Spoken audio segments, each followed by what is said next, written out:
anak-anakku sayang, kali ini kita akan masuk ke dalam pembelajaran kita pada bab yang ketiga untuk kelas 10 SMA mengenai pokok bahasan teks anekdot ya. Pernahkah kamu mendengar apa yang dimaksud dengan anekdot? Atau pernahkah kamu mendengar istilah tersebut? Nah, hari ini Ibu akan menerangkan tentang teks ini ya anakku. Silakan disimak supaya nanti kamu bisa mengerjakan tugasmu. Oke. Teks anekdot itu adalah cerita yang singkat dan juga lucu ya, yang biasanya digunakan untuk menyampaikan kritik melalui sindiran lucu terhadap kejadian yang menarik perhatian orang ya. Biasanya sindiran itu ditujukan kepada orang atau kepada tokoh yang dianggap terkenal gitu ya. Jadi tokoh yang agak berpengaruh gitu. Jadi ada sesuatu masalah yang terjadi di sekitar kita itu yang menyangkut terhadap tokoh yang kita sindir ini, tetapi dalam bentuk halus, dalam bentuk komedi atau diparodikan menjadi sedemikian rupa sehingga terkesan menghibur ya. Tetapi ada tujuannya sebenarnya. Tujuannya selain menghibur adalah untuk mengkritik tokoh yang kita anggap berpengaruh ya. Apakah harus tokoh terkenal? Tidak juga sebenarnya ya. Tidak menjadi keharusan tokoh yang terkenal, tetapi ini biasanya anekdot ini biasanya ditujukan kepada orang yang kita anggap berpengaruh atau kita anggap terkenal di kalangan masyarakat gitu ya nak. Nah, ada beberapa struktur dalam teks anekdot ya. Seperti yang kita tahu bahwa teks anekdot itu sebenarnya mirip dengan cerita pada umumnya gitu ya, karena kan teks anekdot itu menceritakan tetapi dalam bentuk lucu atau dalam bentuk komedi ya. Jadi seperti yang kita tahu bahwa cerita itu biasanya terdiri dari ada bagian-bagiannya. Yang pertama ada yang disebut dengan abstraksi, yang kedua orientasi, yang ketiga krisis, yang keempat reaksi, yang kelima koda, yang keenam faktor faktual.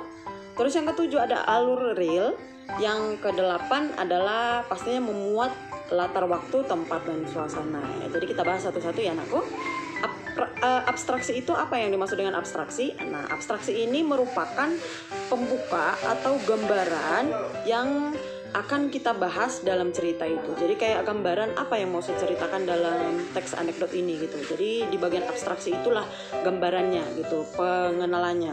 Terus yang kedua adalah orientasi. Jadi orientasi itu adalah awal kejadian ya. Awal kejadian dalam cerita itu. Tersebutlah ada seorang bapak-bapak, tersebutlah ada seorang ibu, tersebutlah ada seorang anak kan gitu ya. Jadi awal kejadian cerita itu.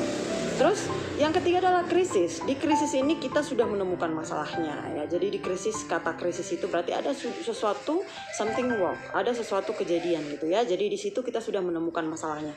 Terus yang keempat adalah reaksi.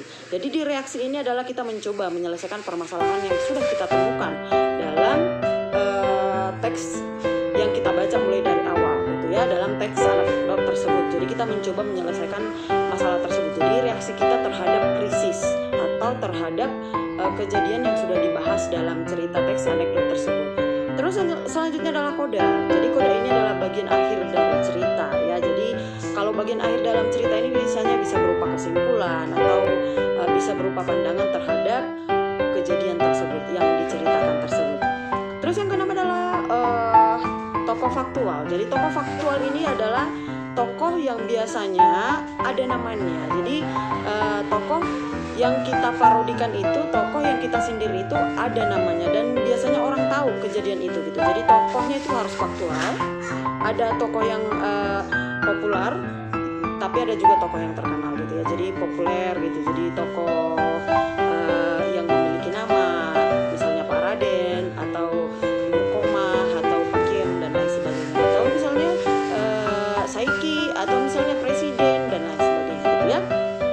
Ketujuh adalah alurnya real. Jadi alurnya real ini maksudnya adalah alurnya itu tidak berdasarkan hasil imajinasi. Jadi itulah yang membedakan teks anekdot itu dari teks cerita rakyat misal atau dongeng. Karena kenapa? Karena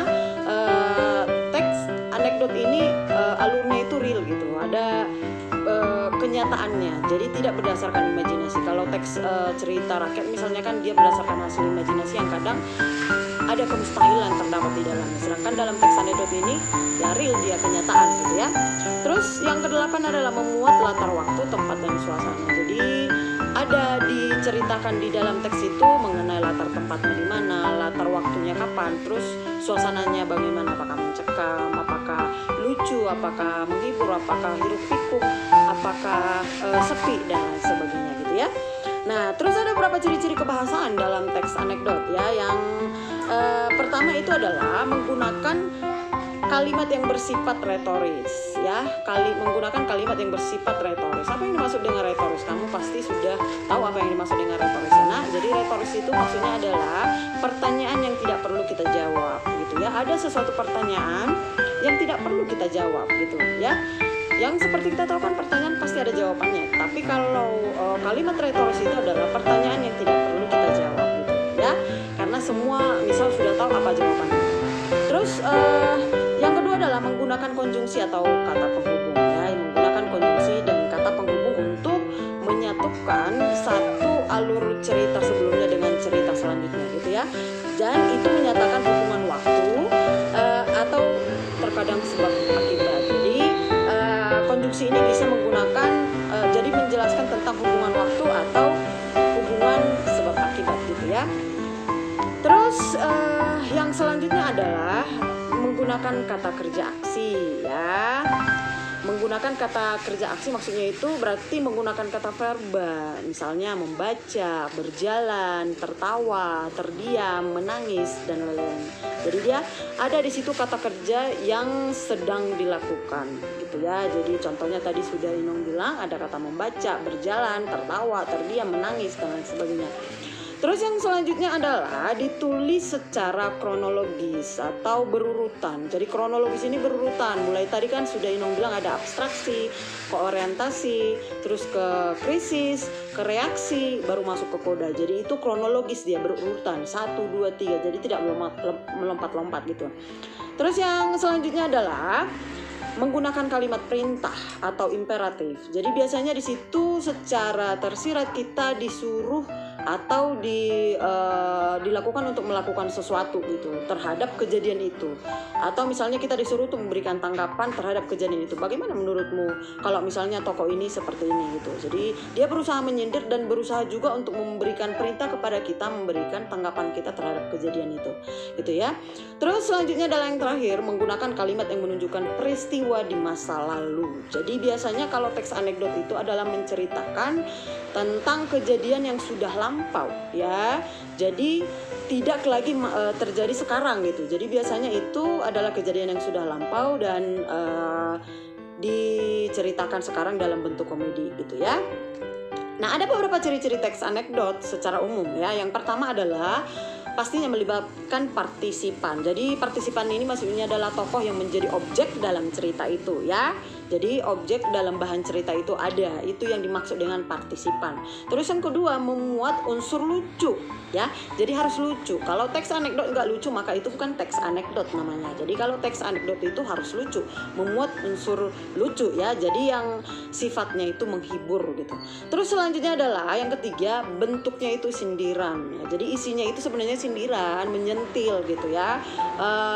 Mengkritik tetapi dengan secara halus ya,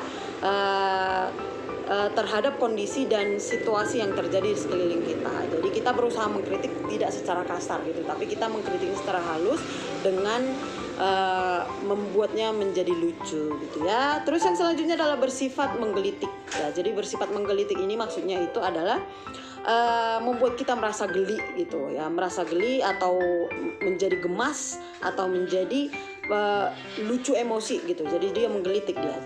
Terus yang keenam adalah penyajiannya sebenarnya mirip seperti dongeng ya. Tadi sudah Inong bilang sebelumnya mirip seperti dongeng, cuman bedanya tadi kalau di teks anekdot itu dia tokohnya faktual ya, dan alurnya real, sedangkan dalam dongeng kan tidak, dia imajinatif gitu ya.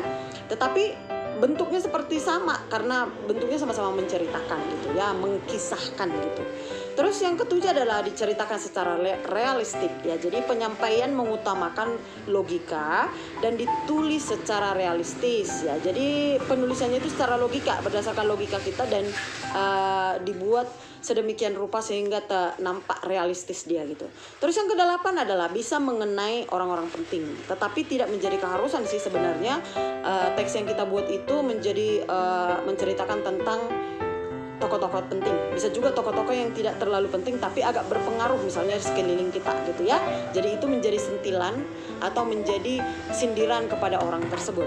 Terus ada beberapa tujuan dari teks anekdot ya. Yang pertama itu adalah membangkitkan pastinya tawa bagi pembaca ya, membangkitkan tawa bagi yang membaca. Terus yang kedua adalah tujuannya sebagai hiburan. Terus yang ketiga adalah sebagai bentuk kritik. Nah, itulah anak-anakku sayang penjelasan tentang pokok bahasan kita yang ketiga kali ini mengenai teks anekdot.